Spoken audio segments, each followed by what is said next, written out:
नमस्कार, मी मानिनी गद्रे.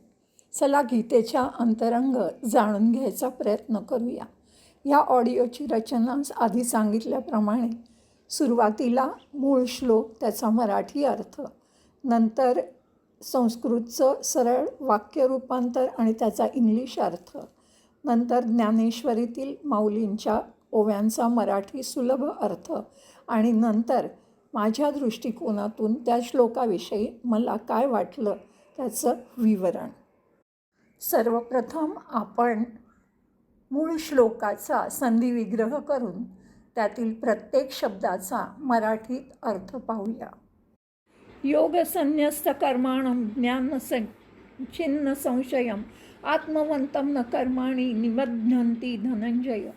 संशयरहित निष्काम कर्मयोग्याची कर्मबंधनातून कशी मुक्ती होते याविषयी सांगताना परमेश्वर म्हणतात, धनंजय, हे धनंजया, योगसन्न्यस्त कर्माणं, कर्मयोगाच्या द्वारा ज्याने विधिपूर्वक सर्व कर्म परमात्म्याला अर्पण केली आहेत, ज्ञानसञ्छिन्न संशयम, विवेकाच्या द्वारा ज्याने सर्व संशयांचा नाश केलेला आहे, आत्मवंतम, ज्याने अंतःकरण वश करून घेतले आहे, अशा पुरुषाला कर्म न निबध्नन्ति, बद्ध करत नाहीत. परमेश्वर म्हणतात, हे धनंजया, ज्याने कर्मयोगाच्या विधीने सर्व कर्म परमात्म्याला अर्पण केली आहेत आणि ज्याने विवेकाने सर्व संशयांचा नाश केला आहे, अशा अंतःकरण स्वाधीन असलेल्या पुरुषाला कर्म बंधनकारक होत नाहीत.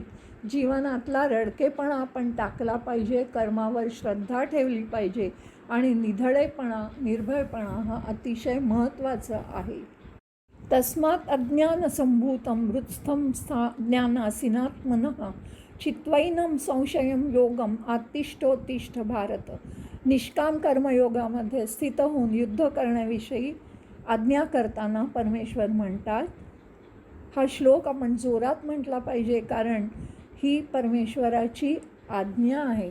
तस्मात, म्हणून, भारत, हे भरतवंशी अर्जुना, हृत्स्थं, हृदयामध्ये असणाऱ्या, एनम, या, अज्ञानसंभूतम, अज्ञानाने निर्माण झालेल्या, आत्मनः संशयम, आपल्या संशयाला, ज्ञानासीना, विवेक ज्ञानरूपी तलवारीनी, छित्वा, कापून टाकून, योगम, समत्वरूप कर्मयोगात, आतिष्ठ, स्थित होऊन जा आणि युद्धासाठी उत्तिष्ठ, उठून उभा रहा. परमेश्वर म्हणतात, म्हणून हे भरतवंशी अर्जुना, तू हृदयात लपलेल्या या अज्ञानाने उत्पन्न झालेल्या आपल्या संशयाचा विवेक ज्ञानरूप तलवारीने नाश करून समत्वरूप कर्मयोगात स्थिर रहा आणि युद्धाला उभा रहा. ओम तत्सदिति श्रीमद्भगवद्गीतासूपनिषत्सु ब्रह्मविद्यायां योगशास्त्रे श्रीकृष्णार्जुन संवादे ज्ञानकर्मसन्न्यासयोगो नाम चतुर्थोऽध्यायः. श्रीकृष्णार्पणमस्तु. हरये नमः, हरये नमः, हरये नमः. आता आपण मूळ संस्कृत श्लोकाचं सरळ वाक्यात रूपांतर करूया आणि त्या पूर्ण श्लोकाचा इंग्रजीमध्ये अर्थ पाहूया. धनंजय, ज्ञानसञ्छिन्न संशयं योगसन्न्यस्त कर्माणं आत्मवन्तं कर्माणि न निबध्नन्ति. Dhananjaya, with actions purified in yoga of non-attachment, doubts dissolved in knowledge, the one equipoised is the self, is free from the bonds of karma. तस्मात् अज्ञानसंभूतं हृत्स्थं आत्मनः एनं संशयं ज्ञानासीना छित्त्वा योगम आत्तिष्ठ भारत उत्तिष्ठ. Therefore, sever the ignorance-born doubt about the self within you with the sword of knowledge. Take refuge in the yoga of non-attachment and Bharata, get up from your drowsy state. इति श्रीमद्भगवद्गीता सुपनिषत्सु ब्रह्मविद्यायां योगशास्त्रे श्रीकृष्णार्जुन संवादे ज्ञानकर्मसन्न्यासयोगो नाम चतुर्थोऽध्यायः. आता आपण याच श्लोकाच्या संदर्भात माऊलींनी ज्ञानेश्वरीमध्ये रचलेला ओव्यांचा सुलभ असा मराठीत अर्थ समजून घेऊया. योगसन्न्यस्त कर्माणं ज्ञानसंच्छिन्न संशयम आत्मवंतं न कर्माणि निबध्नन्ति धनंजय. संशयापासून अधिक घोर विनाशक असं पाप नाही.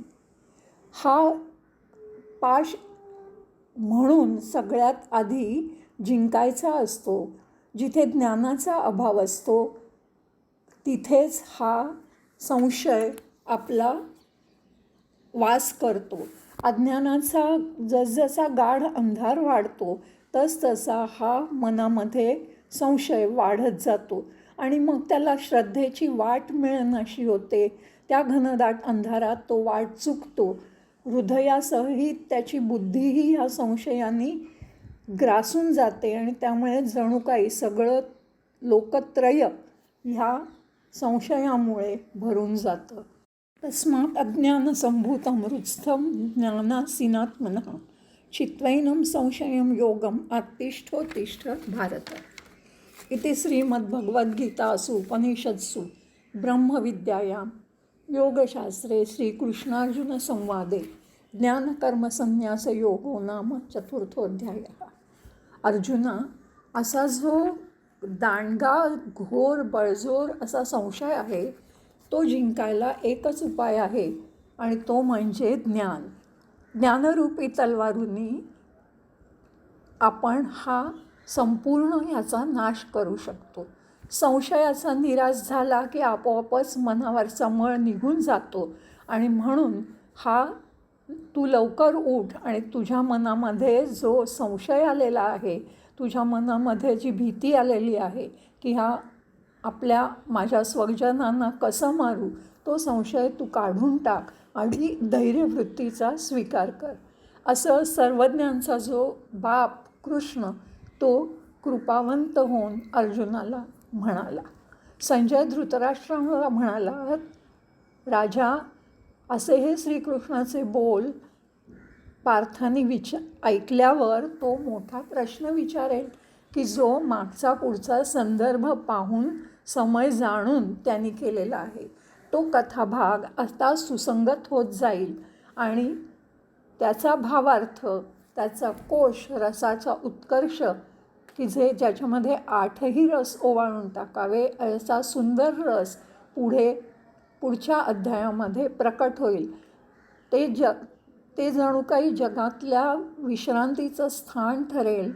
सज्जनांच्या बुद्धीचं ते विश्रांती स्थान ठरेल.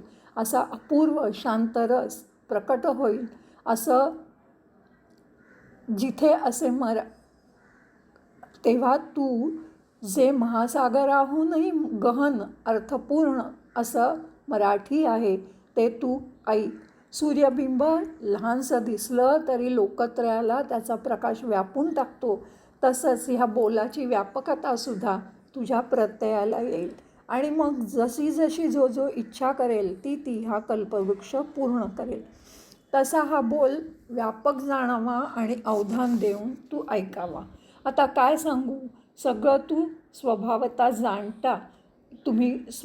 जाणता श्रवण आता तुम्ही चित्त देऊन श्रवण करा, हीच माझी विनंती आहे, असं संजय धृतराष्ट्राला म्हणाला. संजय धृतराष्ट्राला म्हणाला, जशी सद्गुणी कुलीन रूपवती नारी आणि त्याच्यावरतीही पतिव्रता आणि तीसुद्धा अलंकार लायलेली सालंकृत, तशी कवित्व रचना शांतरसाने शोभली आहे. आधीच साखर आणि ती औषधात जोडली तर ते वारंवार का बरं आवडीने खाऊ नये.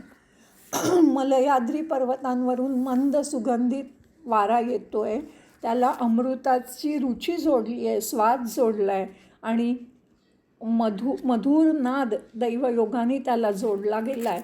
तर पूर्णपणे हे सगळं आपल्याला नक्कीच तोष देईल. जिव्हेला स्पर्शानी, स्वादानी, नादानी कर्णेंद्रियाला सुख देईल. म्हणून आपण हे नीट ऐकावं. तसं गीतार्थाचं श्रवण घडल्यावर तुमची परिपूर्ण तृप्ती होईल, कान तृप्त होतील, अनायसेच संसाराचं दुःख लोपेल आणि मुळापासून शेंड्यापर्यंत जरी या मंत्रांनी तुमचं दुःख निघून जाईल. जर ह्या मंत्रांनीच जर वैरी ठार होत असेल तर कट्यार कशाला बाळगायची. दूध साखरेने जर रोग जात असेल तर मग कडुलिंब कशाला खायचा. तसंच मनाला रोधल्याशिवाय, इंद्रियांना दुःख दिल्याशिवाय जर अनायसे मोक्ष मिळत असेल केवळ हे श्रवण करण्याने, तर का नाही ते ऐकायचं. म्हणून धृतराष्ट्र महाराज मन प्रसन्न ठेवून सावधान होऊन हा गीतार्थ ऐका, अशीच विनंती निवृत्तींचे दास ज्ञानदेव महाराज यांनी आपल्या श्रोत्यांना केली आणि हा अध्याय संपवला. इति श्री स्वामी स्वरूपानंद विरचित श्रीमद अभंग ज्ञानेश्वरी चतुर्थोध्यायः. हरये नमः हरये नमः हरये नमः. श्रीकृष्णार्पणमस्तु. मलयाद्री म्हणजे मलय पर्वत सह्याद्रीच्या दक्षिणेला आणि केरळ देशाच्या उत्तरेस असलेली भारताच्या पश्चिम किनाऱ्यावरील अरबी समुद्राला समांतर अशी एक पर्वतांची रांग. या पर्वतावर चंदन वृक्षाची राने आहेत, त्यामुळे तेथून वाहत येणाराच वारा नेहमीच सुगंधित असतो. रस अंतःकरणाच्या वृत्तीचे काही कारणाने गद्य आणि पद्य काव्याच्या वाचनाने आणि पाहिलेल्या प्रसंगाने व चित्राने उद्दीपन होऊन त्या उद्दीपित झालेल्या वृत्तीच्या अनुभवाने किंवा अवलोकनाने अनुरूप विचार प्रकट करण्याची प्रेरणा होते. तिला साहित्यशास्त्रात रस असं म्हणतात. या अनुरूप विचार सुचण्याचा व प्रकट होण्याच्या क्रियेत एक प्रकारे आनंद वाटतो, म्हणून रस म्हणजे गोडी हा अर्थ सुद्धा ठीकच आहे. नवरस शृंगार, वीर, करुण, अद्भुत, हास्य, भयानक, बिभत्स, रौद्र आणि शांत या नावाचे 9 रस साहित्यशास्त्रात वर्णिले गेले आहेत. आता या श्लोकाबद्दल माझ्या दृष्टिकोनातून मला काय वाटतं ते आपण पाहूया. 4था अध्याय संपवताना सुद्धा परमेश्वर अज्ञानाने निर्माण झालेला संशय दूर सारून पूर्ण ज्ञानप्राप्ती करून समत्वरूप कर्मयोगात स्थिर होऊन युद्ध करण्याची आज्ञा अर्जुनाला करताना दिसत आहे. स्वजनांविषयी वाटणाऱ्या आसक्तीमुळे जो भ्रमित झाला आहे, त्यामुळे त्याला योग्य अयोग्य कळेनासं झालं आहे, ज्याची बुद्धी चालेनाशी झाली आहे आणि परिणामी ज्यांनी लढणं जो त्याचा स्वधर्म आहे तो दूर सारून भिक्षासुद्धा मागणं श्रेयस्कर आहे असं ज्याला वाटतं आहे, त्या अर्जुनाला परमेश्वर अनेक प्रकारे समजून सांगायचा प्रयत्न इथे करत आहेत. या सगळ्या श्लोकांचा विचार करताना मला एकच वाटतं की जीवनातला रडकेपणा आपण टाकून दिला पाहिजे. आता हा रडकेपणा जर नीट विचार केला तर 2 प्रकारे निर्माण होतो. पहिली गोष्ट म्हणजे मला हे मिळालं नाही, ते मिळालं नाही, आणि त्याच्याहून मोठा रडकेपणा तेव्हा येतो की मला नसलं तरी चालेल पण दुसऱ्याला त्याला ते कसं मिळालं. ह्यामुळे सुद्धा आपण आपल्या जीवनात रडकेपणा इन्व्हाइट करतो, त्याला आमंत्रण देतो. त्या उलट हा रडकेपणा टाकून जे चाललं आहे ते योग्यच चाललं आहे, त्यामागे परमेश्वराची काहीतरी योजना आहे असं सांगून कर्मावर श्रद्धा ठेवून निधडेपणा निर्भयपणा दाखवणं आवश्यक आहे. जीवन कधीही निरर्थक वाटू देता कामा नये. हे लक्षात ठेवलं पाहिजे की मी जिवंत आहे म्हणजे काहीतरी काम करणं उरलं आहे आणि म्हणून ते काय बाबा काय काम आहे तर त्याविषयी ज्ञान प्राप्त करून श्रद्धेने त्या कामात माझं 100% देणं हेच परमेश्वराला अपेक्षित आहे.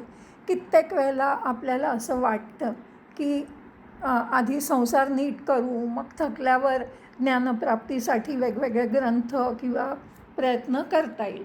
पण खरं सांगायचं माझा अनुभव असा आहे की ज्ञानप्राप्ती झाली की परमेश्वरच आपला संसार आपोआप नीट करतो. पण ह्या गोष्टीची प्रत्येकाने अनुभूती अवश्य घेतली पाहिजे आणि जेव्हा तसा अनुभव येईल त्या निश्चितच आपली ज्ञानप्राप्तीकडे वाटचाल सुरू झाली आहे हे समजायला काहीच हरकत नाही.